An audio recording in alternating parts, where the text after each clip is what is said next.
If you choose, please join me in a moment of silent prayer.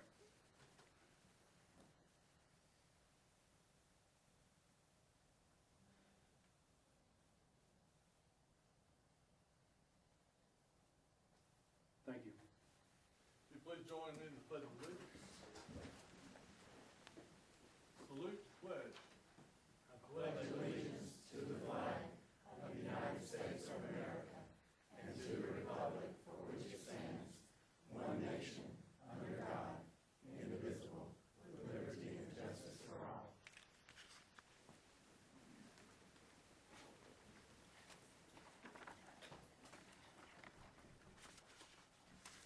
You have before you the agenda for today's board meeting. Do I have a motion to adopt the agenda?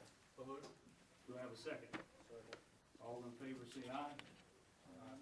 All opposed? The agenda has been approved. Now we have our recognition piece. Dr. Dotson. Sir. You would think it being July we would not have any students or teachers recognized, but that would not be the case. Our cup continually runneth over. Is Miss Wiggins here? Miss Wiggins of the year, but as far as we're concerned, she's teacher of the year.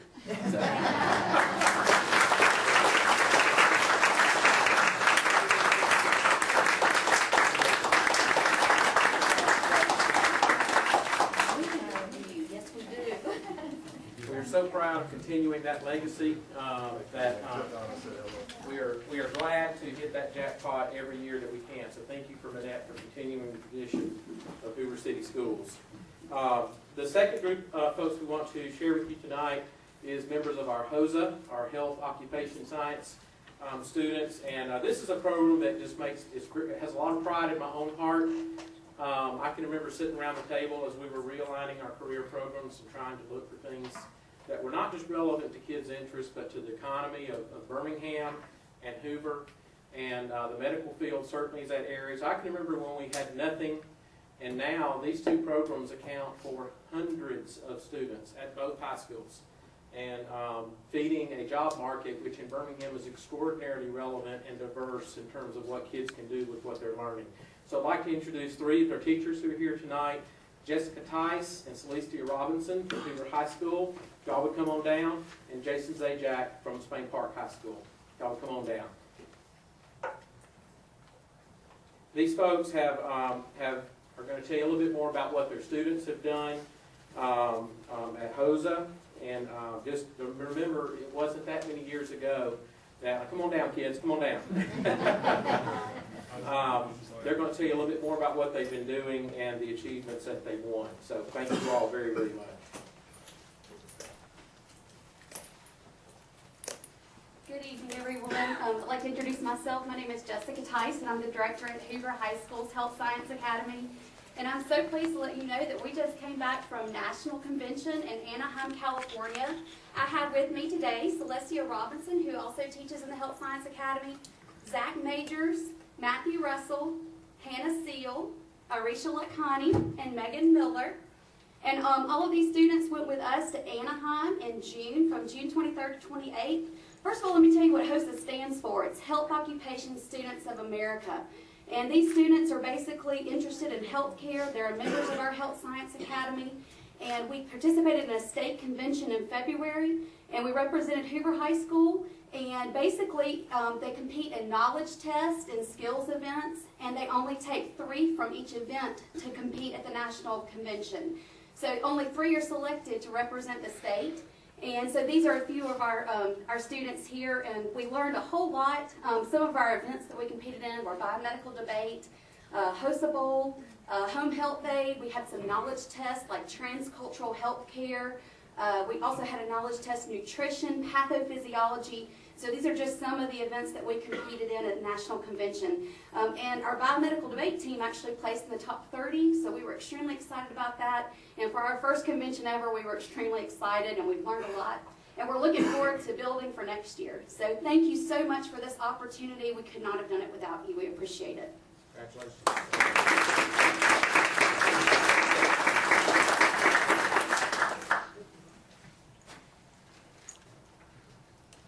Hello, good evening.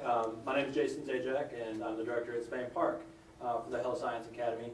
have some students with me as well. We took 19 to Anaheim, and we all came back in one piece, and it was a lot of fun. We had a good time. And just they had a chance to really compete and grow. We have Aaron Stewart starting from on the right, Nima Ashu, Derek Williams, Rachel Farrell, A.V. Vaidya, and Brendan Cook. Were just some of the ones that represented a lot of the same categories that Ms. Tice talked about. Our biomedical debate also placed in the top 30 nationally.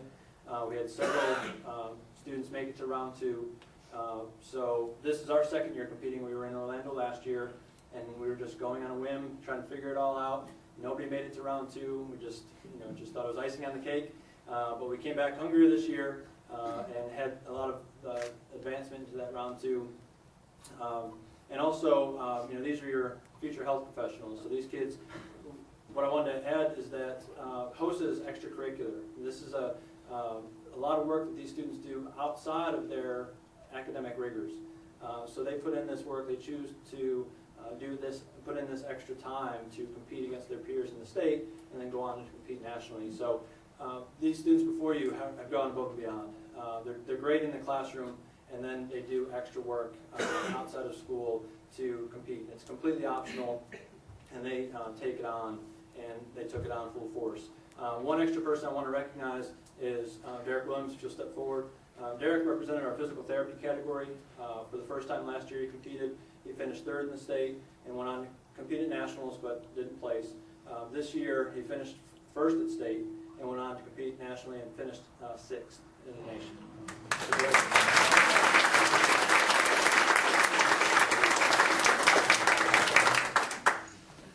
Hey, Jason. Yes, sir. It looks like Hoover might have beat you out in orthopedics. Yeah, they started a little early. They were doing surgeries, and they're going above and beyond in the rooms up there. Thank you all so much. Thank you very much. Thanks again for coming in.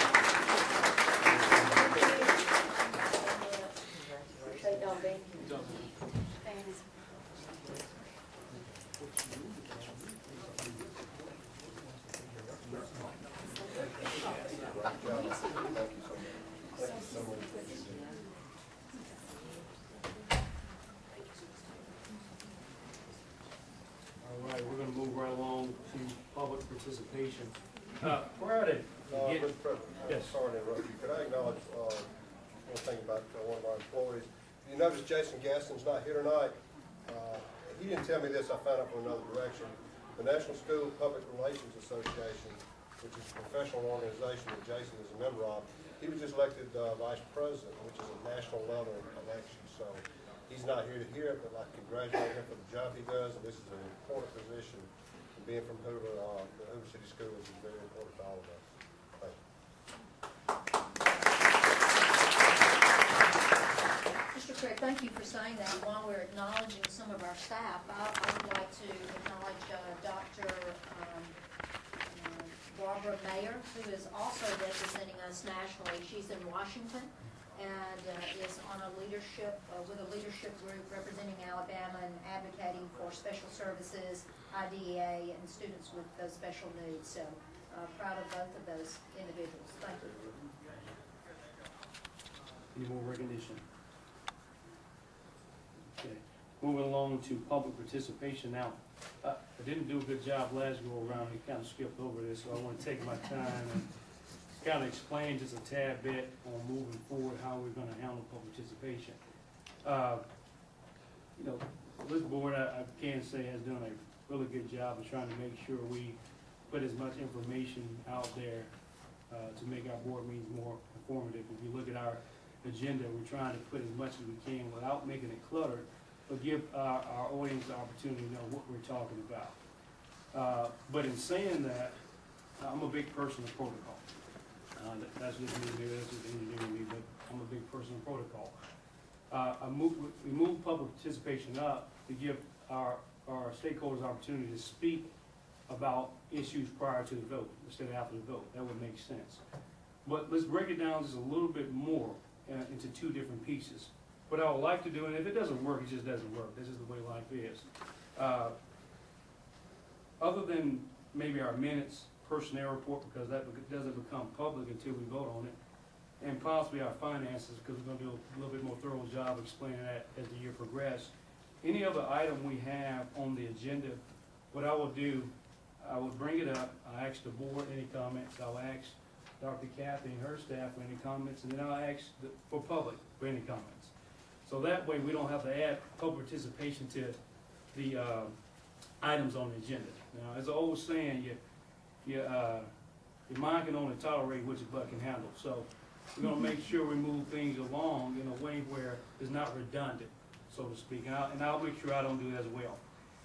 The second portion of it, where this piece, public participation, would come into play, just as if the board gives out our agenda that Friday and gives everyone an opportunity to kind of evaluate it, we want to do the same thing as well.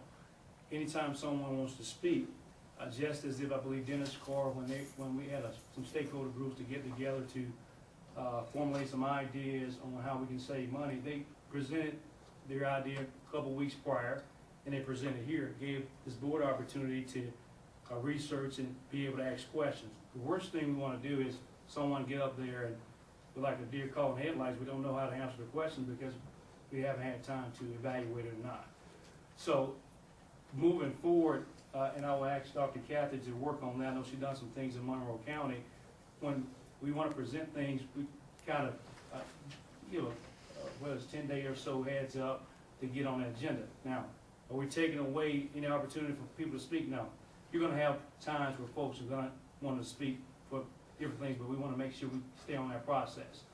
And secondly, like many of our jobs, the last thing I'll say about public participation, in the event that may not be doing something, or we may have someone that may have an issue with what we're doing or questions, it's very important that we go to those people first, the line of progression. I think that's only fair even in my job. I would not want someone to go strictly to my boss without giving me an opportunity to handle that. So in the event that we have issues or concerns, let's make sure that we are going through the right channels, going to the teachers, going to the principal first before we get up here to the podium. Matter of fact, Dr. Murphy is generally here prior to the board meeting, and maybe she can make herself available to talk about those issues prior.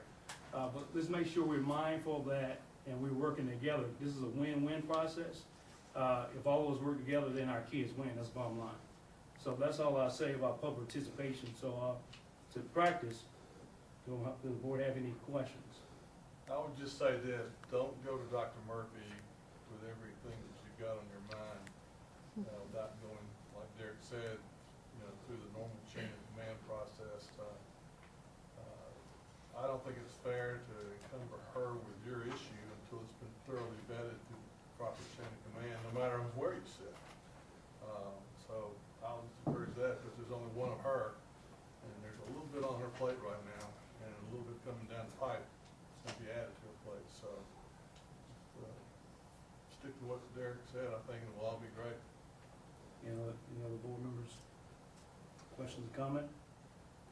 Dr. Captain, your side? Well, if I could add to that, certainly appreciate the hierarchy that we should follow, but likewise, rather than public comments that I might be able to handle at my level, I would much prefer the opportunity, with all due respect to the principal and the teacher, and following that procedure. But certainly those matters for which I might be able to find resolution or remedy or support you, Right. I would like the opportunity to do that, because not everything has to be public comment That's right. and a public forum, and so I would embrace the opportunity to try to find those solutions as I could prior to those public comments. But thank you for advocating and on behalf of my schedule too, and certainly want the procedure to be followed, principals, teachers, or with whomever those comments or conversations need to be held. Any comment from staff? Any comment from the public? Yes, sir.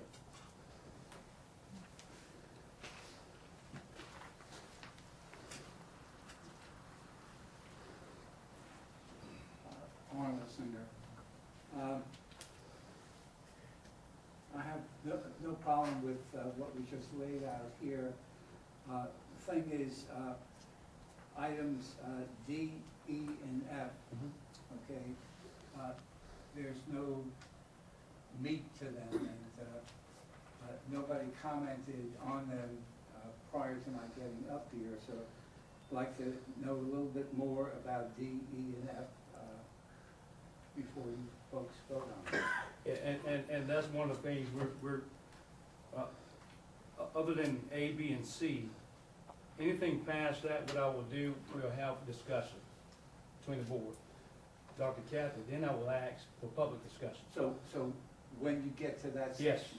Yes. Well, we're going through a learning process. Yeah, absolutely. Plan B, in case, that doesn't work out quite as well, I think resuming as we had during the past year, work sessions. Right. Where there was very excellent flow of information back and forth, so, thank you. Thank you. Any more questions of public participation? Yes, sir. Share those, Mr. Murphy. Okay.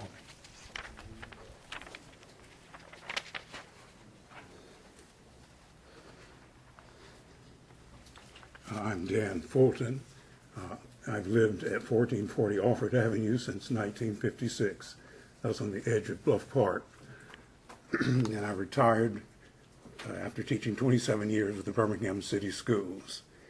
At the previous meeting, there was a discussion of the old Berry High School, which I call Crossroads on the sheet that I distributed. Because besides being Crossroads School, it is also really Crossroads, because you have Tyler and Columbiana, US 31 and I-65 all coming together as Crossroads. My main point this evening is a lot of people are very concerned. They feel strongly about that property. And I just wanted to share some of my thoughts, having lived in the area, that I think the property could be worth considerably more than $9 million. And I would encourage the school board to seek the highest amount that they possibly can to really market the property. Now, if the city can match the top bid, then that's fine. Take the city's offer. But I do believe that $9 million is a little low at this time. And if you look at the sheet, I put out some various options that I had kind of shared on Facebook. Received a good bit of approval from those I have on Facebook. Of course, number 10, the last item rather, no, it's not necessarily number 10, the last item, is a high school. In this case, I envision one of about 1,000 students. And there are some other options here. Of course, number 1 is where you are now, no change for now because of the legal matters. But there's some other options I think should be considered, maybe a joint venture by Hoover and Vestavia. It's my understanding that Vestavia made an offer. Of course, on Columbiana, one side of the street is Hoover, and the other side of the street is Vestavia. This might be an opportunity for some kind of joint venture, maybe in the education arena. And as part of the, when we had that big football brouhaha, I think it became apparent that UAB's undergraduate program is going to be expanding greatly over the next years. And they may need to be reminded that they may want to look into a southern campus, such as we have with Jeff State here in Hoover. It makes a lot of sense, especially with a early college program coming along. That could also include, if UAB used it, a R&D center, innovation depot, such as in Birmingham. Why should our graduates at Hoover High School, who are so bright and gifted and who have pursued early college, have to go away to start a business when they can start one right here in Hoover and benefit our community and stay right at home? But anyway, these are some of the options. Of course, the athletic complex is one. Hoover is needing a fine arts center. It is a central location. Mayor Ivey has pointed that out. And many people feel that the city hall that we now have, we are outgrowing as the city increases in population. And it might be a place where one may want to have a new city hall at some point. But anyway, these are just some options, and I just encourage the board to consider all of them, and these are not all inclusive by any means or comprehensive. I'm sure there are many others. but I do believe that the property might fetch more than $9 million. Thank Dan, you. can I ask you a quick question? Yes, sir. Obviously, you put a lot of time and effort and a lot of thought into this whole situation. And what we've seen, I guess, is, you know, there's the business deal, which is, do we extract as much money as somebody's willing to pay for it? And then there's the emotional piece of it that, well, this is Hoover, this is the old William A. Berry High School, you got the mosaic wall, we need to keep it Hoover. Where are you on, where are you on achieving a balance between the business proposition and the needs, fiduciary needs of the school district and the community? I have mixed feelings on that. Of course, Attorney Waldrop for the city of Hoover has encouraged the city council to stay in their lane. And I think there's a lot of wisdom in that you have to stay in your lane. You're committed to the schools, to the children, and seeking the financial resources to meet their needs, all of their needs, their individual needs, keeping class sizes low and having the correct amount of technology, perhaps a new high school. And so I don't really think, and I'm just speaking as an educator, that you have you have to stay in your lane. You're committed to the students and to the parents in Hoover schools. And if you get a top dollar, someone offers you, hey, let's say Donald Trump comes in and offers you $18 million. Well, the city will just have to meet, if they want to have it, they'll have to meet that amount because you need those fundings. Now, quite frankly, Dr. Murphy, you may not know this. When the school system was started, we had a general election, and the community voted to stay in the Jefferson County schools. The city council took it upon themselves to establish the school system. They went over the voters and established the school system. And they pledged that they would back this school system to the hilt. And for the last few years, they have flat funded the school system and at $2 million, which I think is just wrong, wrong, wrong. And I don't see any reason why you should be giving them a super deal on that property. Thank you.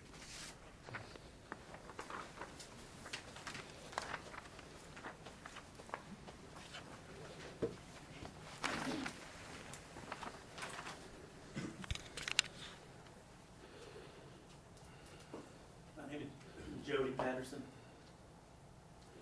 Lived here in Hoover for 56 years. Mr. Murphy, I'm not sure if I agree with this public participation process.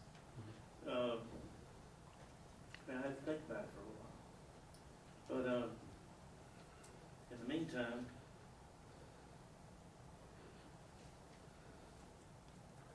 I just made a couple of notes while you were telling us how we're going to do this, and I have the utmost respect for the military. This is not the military. It's a public school system, paid for by the public. I was on the Hoover City Council for 4 years. Served on planning and zoning for 2 years. Board of Zoning Adjustments for 2 years. I talked with Jack Ryan about a month ago. I attend an occasional council meeting. Not like I do here, I haven't missed one since January. And I intend not to miss any meetings. Excuse me, but my point, I talked with Jack Ryan. And I told him the meeting that they had on the Walmart project that was to go down South Shades Crest Road. I said, Jack, that was the best meeting that I've ever been to in my life. You guys listened to everybody. You took great notes, excellent comments. Now, unbelievable. This is the best meeting in my 56 years in Hoover that I've ever been to. You listened to everybody. It didn't matter what anybody said. It made no difference. You listened to every single person that came up and got up before you at that meeting.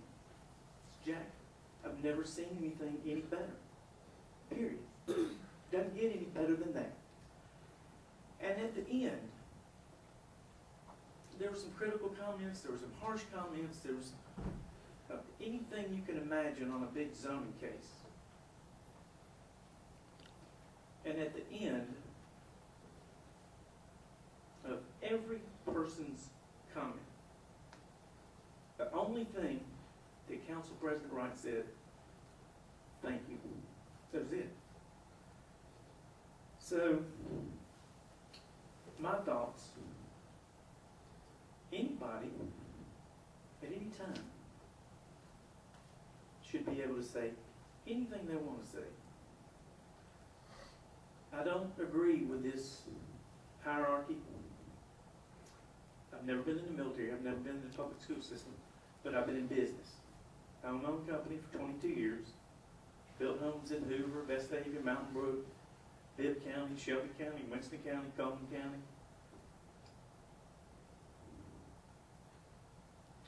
And I believe the public ought to be able to say anything they want to say, anytime.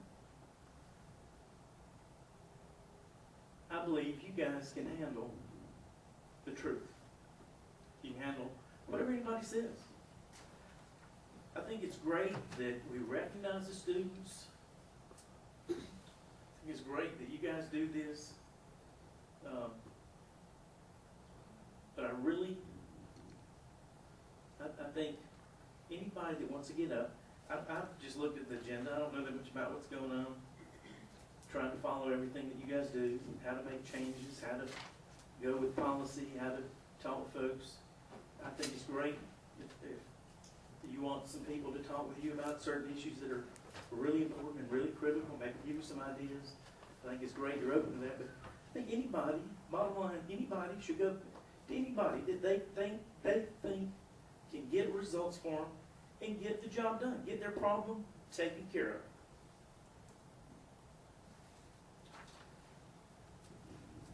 That was all off the cuff, but I've got a quick letter. I know you guys have seen the movie where Tom Cruise and Jack Nicholson are in that classic courtroom setting. Nicholson's being questioned by military attorney Tom Cruise. Cruise yells, "I want the truth." That's an interesting word. It's critical in testimony. We swear to tell the whole truth and nothing but the truth, so help us God. Truth has no deadline. Doesn't care whether you agree with it or not. Truth is there. I believe you guys are a good school board. I know what the council goes through. I know when I was on the council, we spent more time interviewing school board candidates than any other position we had, period. And I know they did that with Ms. Jill. Appreciate your serving. I think you got some bad advice at times. But I believe you're a good board. I believe you can handle the truth. And over time, I believe truth wins. Thank you. Hey, Jonathan, before you, Yes. first of all, what's the first thing you just said? We're sitting here listening to you. You know, you pretty much said anything you wanted to say. Yes, sir. Anytime you want to say. So, I mean, that's kind of, you check that off your list. But when you get down to this thing where Nicholson looks at Cruz and says, you can't handle the truth. When you presented that package of handwritten allegations and all that, we pursued every bit of that to find out what was true, what was not. We think we found the truth. You pursued another venue. We haven't heard anything from that venue. And as far as I'm concerned, I know what the truth is. Now, a lot of times, in many situations, it's all where you sit, okay? I understand. And so you've not had this conversation, so I mean, it's nothing new. So I I would just offer up the fact that, what you're saying is absolutely true. And the truth will ultimately emerge. And so far, since day one of your initial allegations on that one issue that keeps being a burning thorn in your side, I haven't seen anything but what we found to be the truth and conflict with what you say is true. So, Well, I'm not here tonight to get any argument. I'm not here to accuse anybody. I'm not here to, I'm just voicing my opinion. There's innuendo in everything you're saying, and it all goes back to square one where you came, the first bit of frustration. And, Well, hang on, Mr. Cooper, hang on. I got shut down that evening. I got completely shut down. Whether or not that was justified, whether or not that was appropriate or inappropriate or whatever, I got shut down. And I think I should have been able, and I think any time, I told Miss Jill earlier, I'm not here to get into anything else this evening. I'm not here to badmouth anybody. I'm not here to do anything else like that, Mr. Cooper. I'm not here. I'm here strictly to tell you that anybody should be able to get up here anytime they want to and say anything they want to, and you guys say thank you, period. I agree. You need to understand one thing. No. I'm just saying this. And we've debated this thing, and school districts across the state look at it differently. The question arises in a lot of school districts, why do you even have public participation? All this is supposed to be is a business function, to act upon the recommendations and policies proposed by the superintendent. And I think it's a good thing to have public participation, within reason. I mean, we've sat up here for hours based upon the issue. And I understand. And so, I understand. I appreciate what you're saying, where you're coming from. If this is strictly to be a business function, That's what it's designed to be. it's designed. And I'm saying that if this is not the military, this is a public business, public operation, paid for by the public.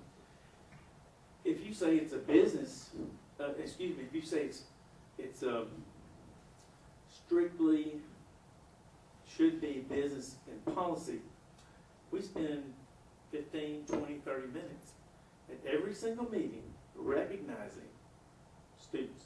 I think it's fine, but it's not a business function. Well, We don't do that. We didn't do that at city council. well, let me offer this up. We didn't do that. Anything, anytime, okay, I got all that. But the thing that Mr. Murphy was proposing, regardless of perceived as military or not, is a sense of order. It's no different than your carpenter building a porch on a house, because the person buying the house said they wanted a porch. They go out there and build a porch without asking you. There is a sense of order that has to be maintained, and that's all we're asking. And if I can just sum it up. I'm with you. I understand the sense of order. Let me sum it up. If I can recall, you made a statement about Walmart. Wasn't that piece on the agenda to let the stakeholders know what was on the agenda to give them opportunity to talk? I think it's the first time I made this statement, and again, many of the stakeholders like Dan and Arnold have been in our meetings, and it was generic, it was general, didn't have much to it to let folks know what's going on. So this is a good thing.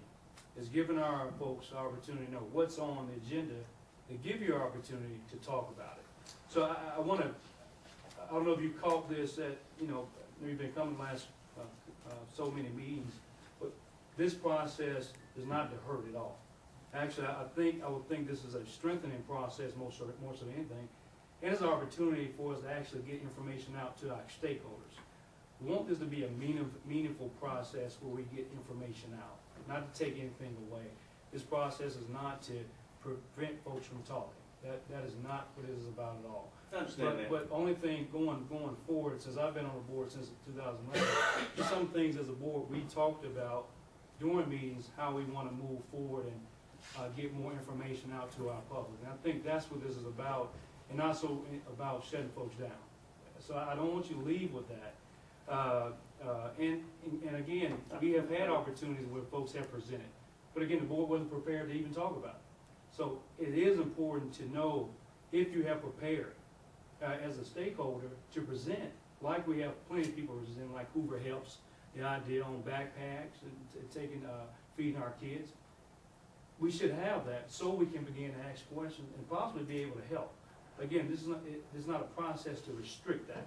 And as I stated, we're gonna have times where our stakeholders, our parents are gonna get up and talk. I got that. But it is always good to get, have a process in place so everybody knows what rules are we playing by. Just as the board, we play by certain rules, we stick to this agenda. I'm with you. Yeah, Okay, so I I still understand that. appreciate it. I understand that, but I still have some concerns about this protocol, and you've got to go up the chain of command, and you got to talk with, and from my standpoint, I'm not in schools. I don't know if that's directed more to school employees, but I just feel strongly, you need to go to whoever you can get the job done, get your problem taken care of. Thank you. That's why I wanna go to the carpenter and tell me how much that pork's gonna cost instead of you, because you're gonna tack on 15–20% because you're contractor. I got a business license. I understand, it's just consistency. I understand. Thank you very much. All right, thank you so much. Any more public participation?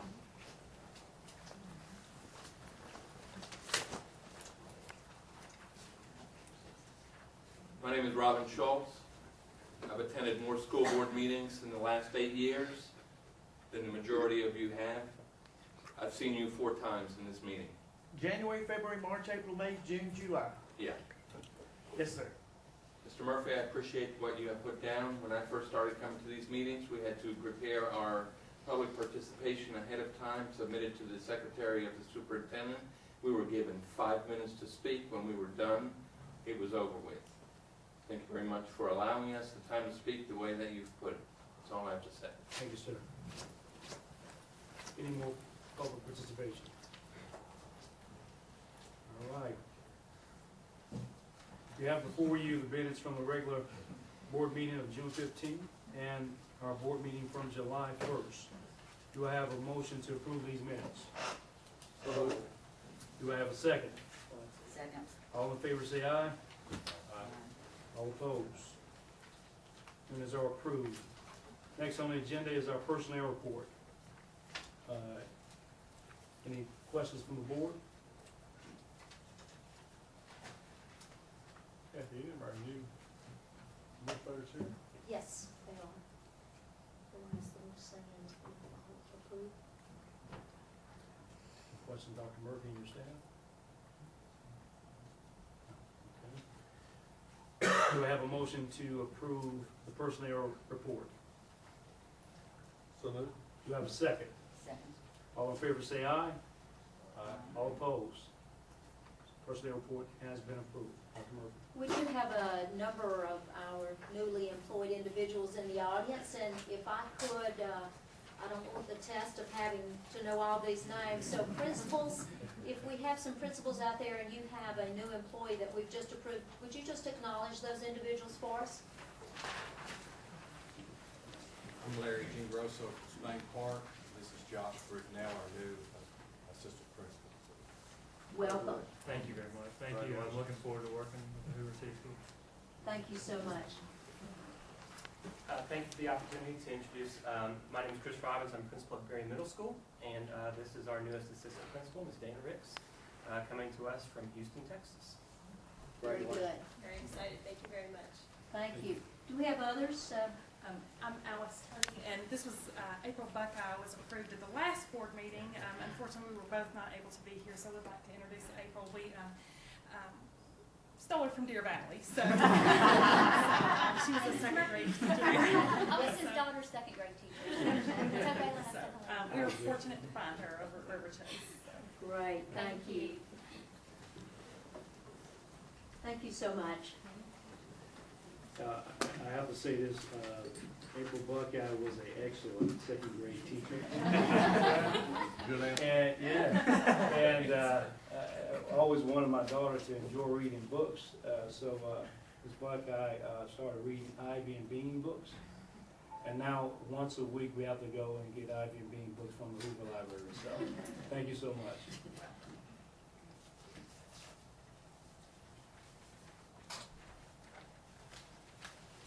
have a few business items before you.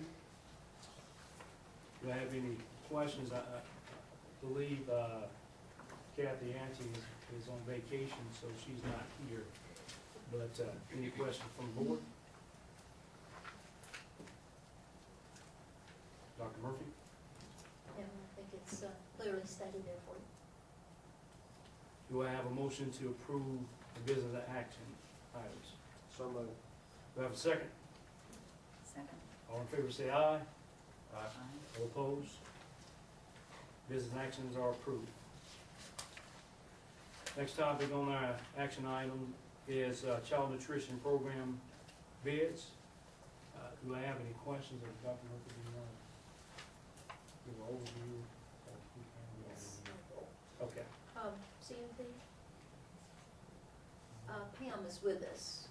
Pam, would you like to do the honors of addressing the bids? If I'm putting you on the spot, I have it right in front of me. We had two bids. One was for the fruits, veggies, that kind of thing, produce. We had one bid that was over $2 million, and then one that came in at $1 million. And again, this is for the whole school year. So we've asked that you approve the $1 million bid, which is with Forestry Farms. The other bid was for milk. This was we bid out to Borden's, three different places, and Borden's and Barber's were the two that responded. And with all the federal guidelines with like sodium and that kind of thing, we had to choose. We called Borden's out in Houston and asked the main Borden's plant, people if they would reformulate the sodium in their milk, because it's like 280 milligrams. It's really high. Well, Borden's has a product that meets what we need for it to meet. And the reason we need that is so that we can, the kids, when they drink the chocolate milk or whatever, it's chocolate. It doesn't matter how much salt it is. They don't really go for that. They don't care. But this way we can formulate some of our other products like the veggies and things like that, and have a little bit more salt in those and make that food taste a little bit better. So Barber's is a little bit higher on the bid price, but it fluctuates. The milk does over, like 1 month it might be down, 1 month it might be up, so, and that's always been. So we're asking that you go with Barber's, even though they're a little bit higher than Borden's, because Borden's would not come off even on sodium. They said they would not change the flavor profile at all. Are the other vendors that were disappointed that did not bid? They didn't, like on produce, we sent it out to 3 different people, and the third person, which was Frank's Produce, did not even show up. They didn't get it. Correct me if I'm mistaken, last year, didn't we team up with Homewood together and bid? Is that true? We did, but Homewood, their director left, and they didn't, with it being just a small, it's a smaller school system, so they don't have, they have a director, but it's not a director like our director.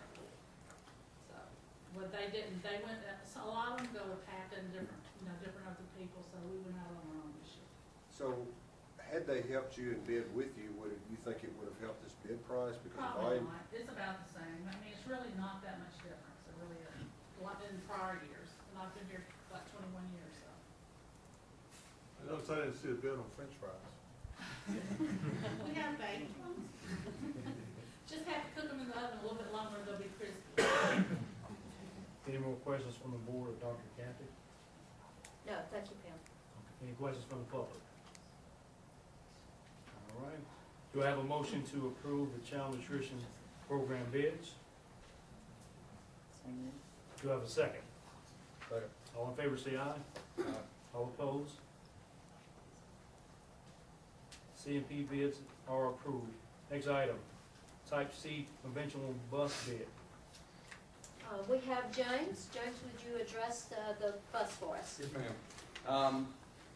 We typically bought a Type D bus, which is a snub-nosed transit style bus.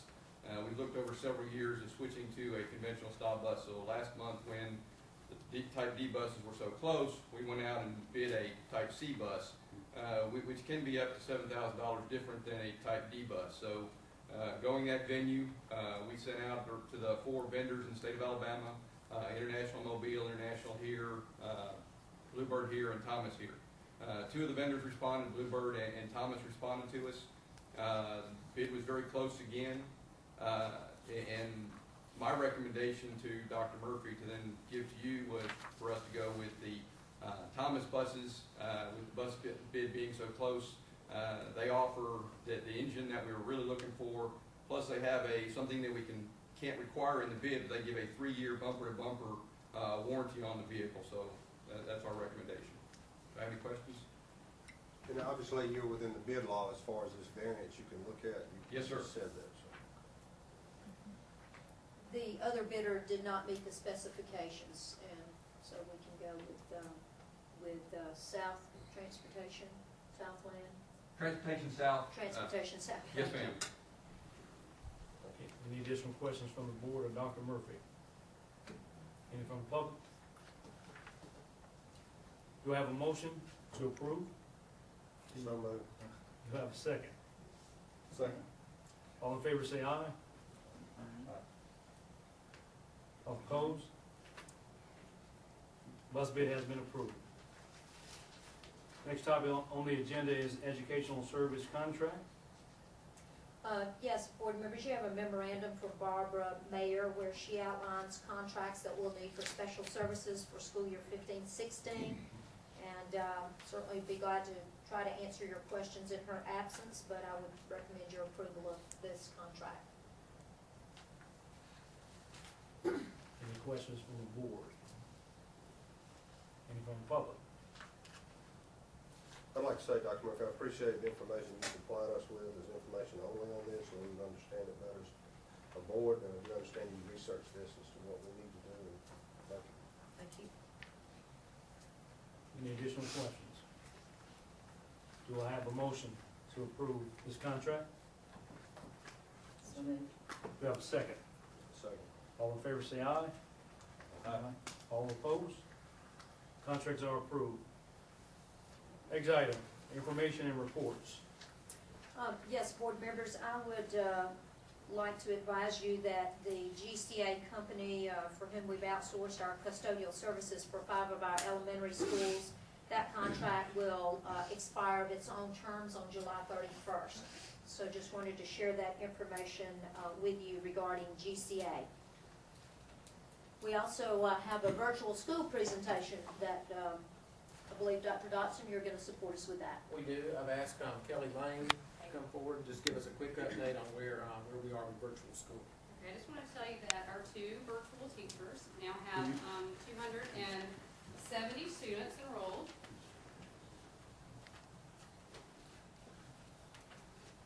Thank you. So those 2 teachers are going to have over 270 kids in their classes, and that's for high school English and government and economics. And that does not cover the additional 11 teachers that we have at both high schools that will be teaching virtual classes as well. And we also have a pilot at Berry Middle School where we've got 1 8th grade Spanish course that's going to happen, so that's exciting. Also, I included in your Google Drive our 5-year plan. So if y'all want to reference that, we know that in the next 5 years, we really look to build this program to where we have a full virtual school for grades 4-12. Question, once you get the virtual classes up and running, it would seem to me to be an easy thing to export to other school districts who could not afford to perhaps do the same thing at a fee. Any thoughts on that? I mean, is that reasonable? I'm just looking to build our program right now, but I'll put that on my to-do list. Thanks, y'all. Thank you. Any additional questions from the board? Dr. Kathy? Yeah, I would just share with the board that AASB will give a presentation on the legislative items that we'll need to give thought to, and certainly the virtual school policy is something that we'll need to have in place for 16-17, so we'll make sure that we have that language and everything's in place for us to have that policy. Any comments from the public on GCA or virtual schools? All right, on to our next topic, new business. Superintendent evaluation. I think the best way our kids can win if the board, Dr. Murphy, and this system really work together and come up with a strategy, a long-term plan, a strategic plan to weigh in on how well we're performing and other things. I think by getting a buy-in from both sides helps out in the long run. Mr. Cooper did an outstanding job. I know he's not a big person of getting accolades, but outstanding job in helping pick Dr. Reese, very thorough in that process. And I want to ask him, will he consider moving forward with Dr. Murphy, collaborating with her to come up with a strategy for superintendent evaluation. In the past, we utilized a generic version. Last year, we went to the 360 evaluation when we allowed our principals and the community and I believe the PTO to give feedback. But we want to do as much as we possibly can to make this a win for our system and come up with any ideas, even think outside the box. So I'll ask, would you consider leading this process to report back to the board just as we did with Dr. Reese of Howard and Family? If she'll have me, I will. No, it's, I would think about that. Something about performance evaluations is really kind of interesting, and also, as well, the cartoon said, also very tricky. You can do the survey trick and all that, and it just depends upon when you do that, what day it is, and who's answering the surveys. We typically don't have that great of a response in the Hoover community on the surveys. You can be angry that day at something she said or did, or anybody said or did. I mean, there's a whole host of considerations that sound so simple, but it's really not. And I'll be honest with you, we had a little high-level discussion about where we're going to try to hit this thing, and really what it gets down to, in my opinion anyway, and we'll take other people's feedback, is performance. I mean, there's certainly priorities within the district that have to be done very well and very effectively. So her performance, or anybody's performance in regards to those priorities, those expectations is very important to the overall success of the district. But likewise, the whole community and everybody who participated in the process of selecting her and or Dr. Reese, there are skill sets that are involved. We said we want these skill sets in our next leader, in this case Dr. Murphy, which we have gotten. So I think it's only fair to evaluate skill sets as well. Skill sets being things like leadership, communications, transparency, ethics, common things, but, you know, oftentimes you can brush some of it off.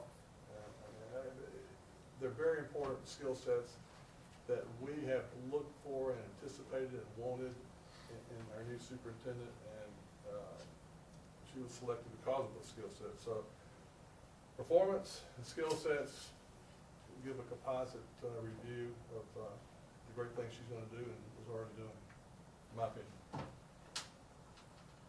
As a board, we want to develop a time frame in which Mr. Cooper and Dr. Murphy come back in public setting to talk about. At some point, she's probably got a little on her plate right now. That's the problem starting out. You know, you've got to have a little time and distance to allow somebody like the superintendent to get her mind around the things that are in fact priorities.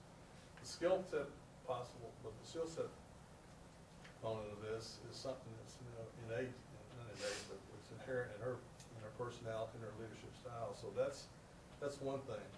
But establishing district priorities and getting buy-in and where this whole thing's headed is super important. And so it's going to take a little time, not a lot of time, but a little bit of time to establish those priorities. And you mentioned one, Selvo Barrett, that's a big priority. Unitary staff, that's a big priority.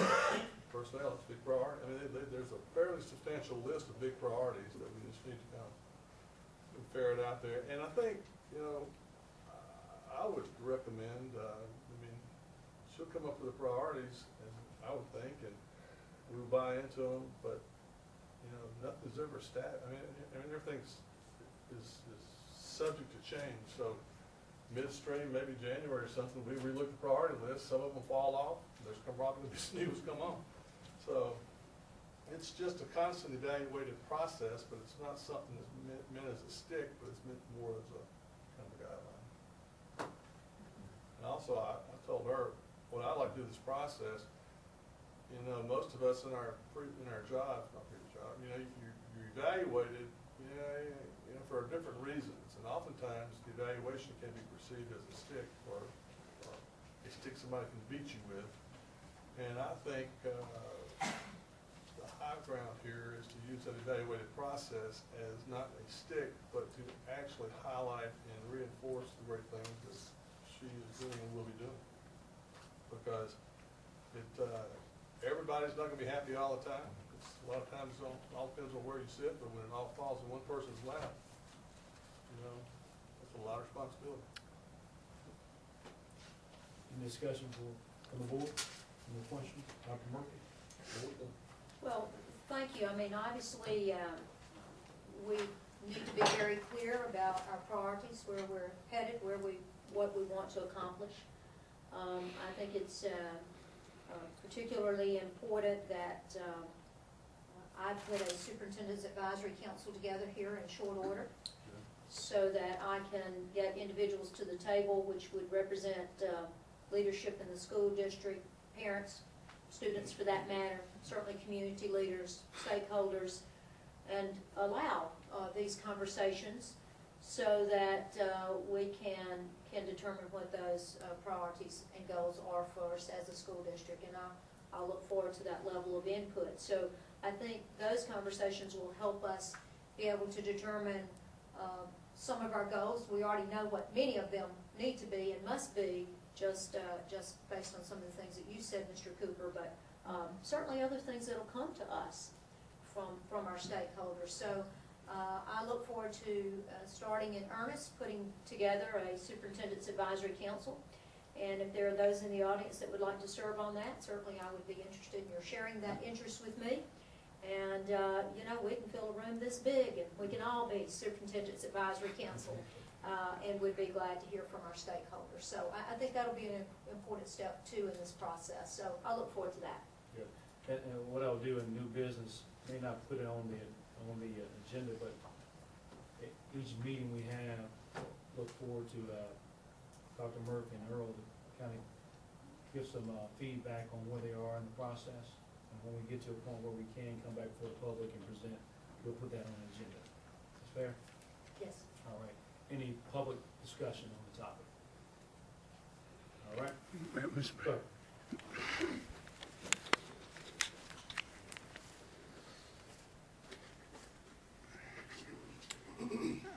I'm not sure this is the appropriate time to say this, but I just feel obligated to say that while I was critical of our Hoover Council, and I would like to say that they voted at the last meeting to give every penny of the BP settlement that Hoover should receive to the Hoover schools. Mayor Ivey asked for that, and they approved it. And so sometimes adult education is sometimes a challenge. And how much is that, man? I think it's more than $1. Listen, seriously, I heard on the news, I don't know if it's correct, that Pelham was receiving $90,000 after attorney fees. So it may not be big bucks, but every penny is helpful. I think that's an education that every penny is valuable. Thank you. Thank you. And our final topic up under new business is the state's whole board training. If you remember prior when we were selecting or starting the process of selecting our superintendent, we went through a 2-hour whole board public training. I want to say that Dan Fulton, maybe Arnold was at that meeting. We want to do the same exact thing, but in a public setting, and some would have a work session associated with that. And the topic on the agenda that I would like to throw the board's way, kind of give opinion on this, is we talk a lot about our revenue stream and our expenditures, and what we're going to look like short term and long term down the road. We got to really look at the capacity of where we want our kids to be in the future. And lady that works with what's her name? Kelly talked about virtual school. That comes into play. It possibly can save money. We have to really dig down and research all of that. So that 2-hour session, you know, I think a lot of board members talked about as well, geared towards how are we doing, how healthy we are financially, and how healthy we'll be in 2 years or long term. Any additional Well, I think comments or? ASB training is whole board trainings tell you how to interpret finances of the school system. It's not necessarily designed to resolve any kind of issues. It's gonna have to tailor to whatever best suits our needs, I guess. And I think we can. I think with the help of Dr. Murphy, allowing the ASB to come with their knowledge, skill, and direction you want to go forward and collaborate together, I think we can come to some type of scenario where we get a lot of information out of that meeting. We walk away, we understanding where we should be going rather. A whole board just means the whole board attends, and whenever we get together, it's a public meeting, so obviously the public will be there. So just trying to explain whole board doesn't mean we're going to a buffet. We're all coming, and if any of you want to see it, there's ASB is our governing body. There's hours assigned to training that we go through. We go to Perdido once a year, and I didn't get any sand on my feet. So we're in meetings from basically 7:30 now. You can verify. Take your there's swimsuit. a lot of education. Take your We're faced with a lot of things. There's your charter schools, virtual schools we're talking about here, legal situations. The OE may change, the nepotism law changed. So when ASB comes up and does whole board, we meet as a board to try to get more educated. So, and it's a public venue, so you're invited. Generally not public participation, just simply because we have so much time from them, generally 2 hours, so we're trying to learn something. So that's welcome. Thank you. I do want to say that I did not see the sign that trip. That was my point. Yeah, okay. Last week I saw the sign. Yeah, there you go. No, Mayor's no, on last week. vacation, though, that's good. One second. Any questions from Dr. Murphy on ASB training? No, I think there's great help in them coming and sharing with us, the conversations that they put together regarding finances, and then I think we have to take that and, as Mr. Cooper said, look at ourselves financially and see what we need to do to remain healthy financially, so I'll look forward to that. Absolutely. Public comments? Before you wind up this category, I want to say something.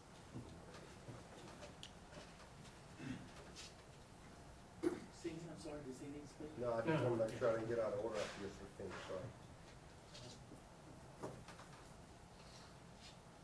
This comment really should come at superintendent evaluation, but I didn't raise my hand. That's okay. So,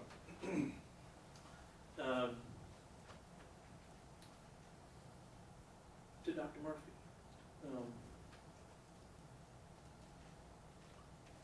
one of the resumes that I got from the board members state that the superintendent shall be accountable for managing the public school system. That's a big responsibility. I wish you the best. After reviewing